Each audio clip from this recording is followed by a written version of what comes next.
climbed several mountains with his mountaineering friend Oscar Eckenstein. So he's still climbing too a lot. Okay. Was he like an alpinist? Do we know what kind of mountain climbing he was doing? I think, well, what's an alpinist versus? They like don't use ropes. Like they do everything Oh, just I have no idea. I'd like to think he was an alpinist. I mean, back then, yeah, I'm not sure what equipment they really even had. Right. As you know, I'm very into outdoor climbing as a special interest. Yeah. I follow the news on mountain climbing, but I feel like I've seen every mountain climbing documentary oh yeah, On Netflix. Like I love them. Like I'm just like this is so empowering. it is. It really is. Okay, after Mexico, he headed to San Francisco and then sailed to Hawaii aboard the Nippon Maru. And while he was on the ship, he had a brief affair with a married woman named Mary Alice Rogers, which I feel like her name. I've heard her name too. Yeah. Googling. I did not find anything on Julian Baker. No noted features on the chemist Julian Baker. There's so many names. Like he knows so many people that I feel like are such familiar names. I'm not getting anything of Mary Alice Oh either. no. All Okay. right. Well, Well, she was married at the time and they had an affair on the ship. But from Hawaii, he continued sailing to Japan and Hong Kong before reaching Sri Lanka, where he met with Alan Bennett, who was studying Shaivism, which is one of the major Hindu traditions. And they stayed in Kandy for a time before Alan decided to become a Buddhist monk, so he traveled to Burma and left Aleister. that's like such a move. Like I fucking love the idea of like dropping everything and becoming a monk. Yeah, it's kind of crazy. I mean, he originally left London to study Buddhism, so this Yeah, I Bennett mean guy. it's the natural progression, Yeah, but it's such a like sacrifice. right. And like Alistair himself travels like everywhere all the time, so it's kind of crazy that you could do that. Yeah, especially back then. Right. I mean, he still has his inheritance from his dad at this point. But they don't have like He's he's taking sailing. Yeah, he's ships. taking ships Yeah, across the ocean many times. yeah, many times. Okay, so since Alan left him, he decided to devote himself to the Hindu practice of Raja Yoga. He spent much of his time studying at the Meenakshi temple in Madura, but then he contracted malaria and had to recuperate in Calcutta and Rangoon. In 1902, he met up with his mountaineering friend Oscar and other mountaineers, and they attempted K2, which at the time had never been climbed. K2 is still like if you could climb K2, Yeah, you're like one of the top climbers in the world. Like it's not an easy right. like everyone says Mount Everest, but I think K2 is higher if I'm not mistaken or harder. Maybe not higher, Yeah, but it's I harder. think it is harder. I don't think it's higher. I thought Mount Everest was the tallest, but I think K2 is trickier. Or it might be like Mount Everest is the tallest yeah, K2 is the second highest Yeah. by wait. Oh yeah, it's like 1,000 feet lower than Everest. Who knew my love for rock climbing that I don't do Yeah. would be brought out in this. I did not. Yeah, I didn't know he was a mountaineer, but okay, but so on the expedition of K2, Alistair contracted influenza, malaria, and snow blindness. And other members of the party also had like various illnesses. So they reached 20,000 feet and had to turn back. So they didn't do They it. were only 8,000 from the top. But that's kind of how it goes, isn't it? Yeah, Like you're like you so either get close. close or you make it. Right, or you die trying. Yeah. Like at some point, you kind of have to turn back or you're probably gonna die. Also, how do they even get back down? They're all like dying and they made Yeah, it back down. That's kind of crazy. I don't I really always know. wonder that. Like, you went through all of that to get up there, and now you have to go back down? That's the worst part. I hate like on I hikes or know. biking. I hate going back. Needs to be a loop. Or even like bouldering, it's like, oh, now I have to I know. climb down? Like, Right. I don't want that. That's why I like the auto belays. Like, you just Right, yeah. float gently to the bottom. Yeah, and you can like give up too. Like at the top, like sometimes it's like I can't push myself for bouldering because I have to be able to get back down. Right. But like I could push myself when I know I can just like fall down with the auto belay. Yeah. Okay, so after this, he went to Paris and he socialized with his painter friend Gerald Kelly, which I don't know if we could find him. I don't know any. I'm not. That one Yeah, that one doesn't. That doesn't one sound as doesn't. familiar. While he was there, he entered the art scene of Paris and wrote poetry. And in August 1903, he married, Ger is it Gerald or Gerald? It might be Gerald. I think it's Gerald. Oh, I feel like it's Gerald. Well, either one. He married his sister, Rose, in a marriage of convenience to prevent her from entering an arranged marriage. So the Kelly family was appalled by this, and the move damaged his friendship with Gerald. Yes. That's kind of. I mean, is that what she wanted? I I assume think that's what she so. Yeah, I wanted. feel like I mean, she had to have been okay with that, I feel like. Right. Yeah. I mean, she willingly married him, right? Yeah, or I wonder if she like went to him and said, "Please get me out of this." Oh my Like, God, I he's don't a know. hero.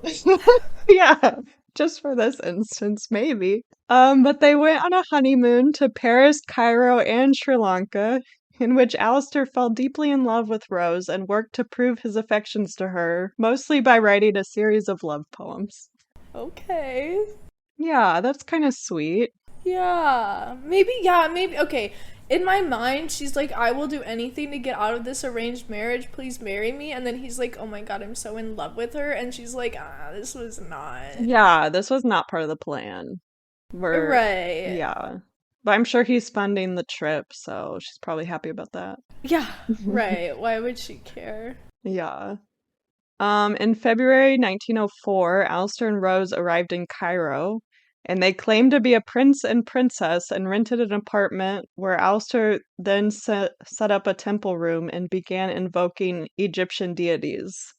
And he also studied Islamic mysticism and Arabic. And during this time in Cairo, Rose repeatedly became delirious and told Alistair, "They are waiting for you." Just kind of spooky. Yeah, like I feel like something is happening here. Yeah. Um, it's the Egyptian gods. On March 18th, she explained that they were the god Horus, and 2 days later, she told him the equinox of the gods has come. She took him to a nearby museum and showed him a 7th century BCE mortuary stela known as the Stela of Ankh F in Khonsu. He thought it was important the exhibit number of the stela was 666. Oh my God. Yeah. Years later, he termed the artifact the Stela of Revealing, since I guess it revealed to him his religion or something. On April 8th, he heard a disembodied voice claiming to be Iwas, which was the messenger of Horus. He said he wrote everything down that the voice told him over a 3-day period, entitled it the Book of the Law. The book said Earth was entering a new eon, which was spelled Aeon, and Crowley was its prophet. It stated that a supreme moral law was to be introduced in the eon, stating, "Do what thou wilt." People should learn to live in tune with their will, which I'm reading Untamed right now, and by Glennon Doyle, and like I feel like she's saying the same thing. Like live, I was just gonna say he sounds like he's starting a cult. he is starting a cult. But I'm saying like tune into your will. That's exactly what other people say too, or whatever. Yeah, but I mean, I think that's like a good way to live. Like, I'm not saying he's not wrong. You should be Yeah, doing what you want to do. You only have one life. Like, right. oh my God, am I joining this cult right now? No, because it gets more culty later. It starts Oh, okay. good, I feel like. Like, it starts okay. Like, that's fine. Him saying he's the prophet's a little like, I don't think so, but I'm still offended that I've never been asked to join a cult. I am. suggestible and gullible, and the fact that no one has ever approached me to join a cult is the biggest insult. You gotta travel more alone. I would be such a good cult member. Like, I can buy into anything. Please don't, Sydney. But I can. Well, I think the universe knows this, so it doesn't even test you for it. Because it's like you're gonna get lost. Yeah, they're like, she's not strong enough to resist. Yeah, this. to see it for what it is. I don't know. I hope you don't ever join a cult. I mean, if you do, I'll see the warning signs and I'll try to reel you back. Yeah, don't let me. Don't let I'll me. try not to. Just sit me down. Yeah, I'll have an intervention with you. Okay. Okay. The Book of the Law became the cornerstone of his religion, which he called thelema, which is in Greek means divine will, inclination, desire, or pleasure. At the time of writing the book, though, he said he was unsure what to do with it, and he often resented it, saying he ignored instructions with the text commanded him to perform, which included taking the Stela of Revealing from the museum, so stealing it, fortifying his own island, and translating the book into all the world's languages. Oh my. So he refused to do those things, and he instead sent typescripts to several occultists that he knew and put the manuscript away and ignored it for a couple years. Okay. After the honeymoon trip, he returned back to his house in Scotland, and he came to believe that Samuel Mathers had begun using magic against him. Maybe from like what he experienced. I'm not really sure why. But the friendship between the two like broke down because of that. Sounds like paranoid schizophrenia to me. Yeah, it does kind of sound like that. I mean, he could just have a mental illness. Yeah, I'm pretty sure he does. Let's be real. Yeah. Well, he ignored it though for at first. Yeah. On July 28th, 1905, Rose gave birth to their first child, a daughter which they named Lilith, which is interesting. Yeah, that's a interesting choice. Yeah, but whatever. I guess it's on brand. Yeah, it's definitely on brand. I don't know how Rose feels about it, but I guess she's okay with it. She has to be a part of this. Yeah. Like, well, yeah, she was the one that was delirious and telling him they're coming or whatever, or they're waiting for you. I feel like they were drugged out, though. Yeah, probably. But during this time, he wrote a book and also founded a publishing company to be able to publish his poetry easier. And he named the company the Society for Propagation of Religious Truth, which was a parody of the Society for Promoting Christian Knowledge. His poetry often received strong reviews, which were either negative or positive, but they never sold well. But at least he has his own publishing company now. Yeah. He decided to climb Kanchenjunga in the Himalayas of Nepal, which is widely recognized as the world's most treacherous mountain. So I guess that's worse than K2? I don't know. I don't know. Or maybe at that time at least. On the expedition, he was accompanied by several other mountaineers, but the trip had lots of arguments between Aleister and the others who thought he was reckless, which is also on brand. Yeah, I was gonna say, that does not surprise me. Yeah. And the others eventually mutinied against him and went back down the mountain at dusk, which Aleister warned was definitely like too dangerous and they should wait, but they didn't listen. And there was an accident and several of them were killed, which Aleister was widely blamed for by the mountaineering community. Oh. Yeah. After that, he spent time in India where he participated in big game hunting and wrote more. And he later met up with Rose and Lilith in Calcutta before India forced him to leave after he shot two men who tried to mug him. Hope? What? I don't know. He's a murderer too? No, they survived. It said non-fatal. Oh, okay. But India was still like, you gotta go. Which is, like, how do they... I don't know. How does a country push you out or something? People get... What is the word? What is the word? Expedite? Not extradited? Oh. Not extradited. No, that's not the word. Deported. Yeah. People get deported That's all the true. time. It's just like the police or whatever. But I like when it says like India made him leave. Yeah.